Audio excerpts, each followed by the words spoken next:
السلام علیکم ورحمۃ اللہ وبرکاتہ۔ آپ دیکھ رہے ہیں میرا یوٹیوب چینل قاری محمد ایوب خان۔ بہت سارے دوستوں کے یہ سوال آئے ہیں، بلکہ یہ سوال جو ہے یہ بڑا کثرت سے پوچھا گیا، تو اس لیے میں مناسب سمجھتا ہوں کہ میں اس صورت میں آپ کو جواب دوں۔ بہت سارے دوستوں نے سوال کیا کہ نماز میں بہت سارے علماء فرماتے ہیں کہ نماز میں سورتوں کو ترتیب سے پڑھا کریں، تو کہتے ہیں جی بتاتے ہیں لیکن ہمیں سمجھ نہیں آ رہی ترتیب سے کیا مراد ہے، کس طرح ترتیب سے پڑھیں، کیا ترتیب سے پڑھیں۔ تو وہ ایک دوست نے تو یہاں تک سوال کیا کہ ترتیب سے مراد بھی پہلے شروع کریں آپ سورۃ بقرہ سے، پھر اس طرح کو ہم نہیں پڑھ سکتے، تو اس طرح ترتیب سے کیا مراد ہے۔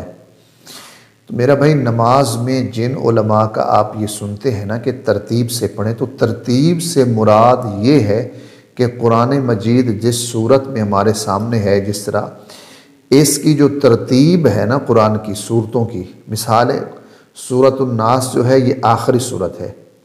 اب سورۃ الناس کو آپ آخری یہ صورت ہے قرآن مجید کی، تو آپ اس کو پہلے نمبر پہ یعنی پہلی رکعت میں کیسے پڑھیں گے؟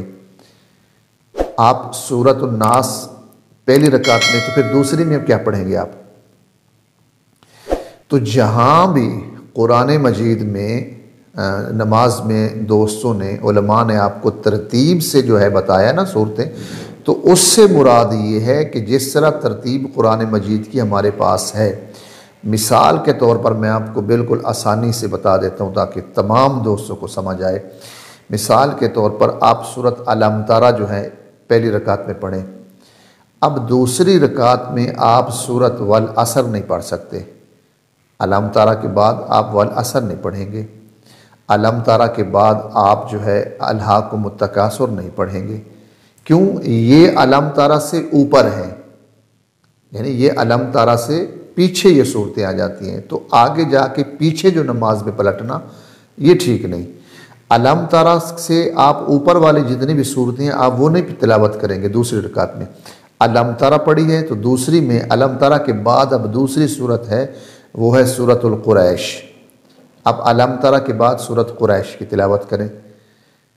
اچھا، تیسرے نمبر پہ ہے سورۃ ماؤن، آپ وہ تیسری میں وہ پڑھیں گے۔ چوتھے نمبر پہ پھر آ جاتی ہے مثال کے طور پر سورۃ کوثر، تو آپ وہ پڑھیں گے۔ اب یہ بالکل آپ کبھی نہ کرنا کہ سورۃ کوثر پہلے پڑھ لیں، پھر سورۃ ماؤن پڑھیں، پھر سورۃ قریش پڑھیں، پھر سورۃ جو ہے وہ فیل پڑھیں، یہ نہیں ہو سکتا۔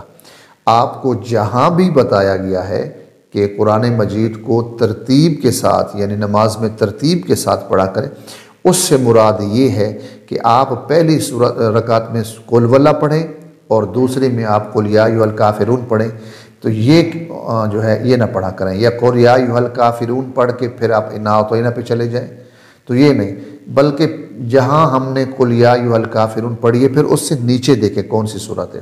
اس کے بعد ہے سورۃ النصر، آپ سورۃ نصر پڑھیں۔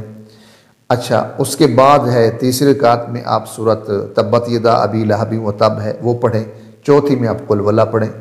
تو یہ نہیں ہو سکتا کہ آپ قل اعوذ برب الناس آخری سورت پڑھ کے پھر آپ اوپر آئیں، الٹی ترتیب یہ قرآن کی ہو جائے گی۔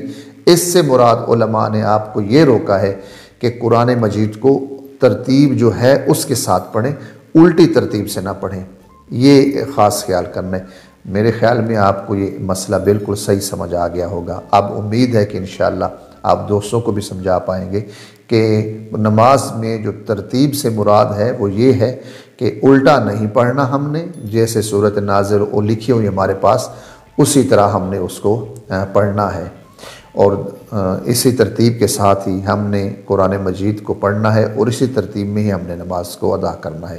انشاءاللہ امید ہے کہ آپ کو سمجھ آ گئی۔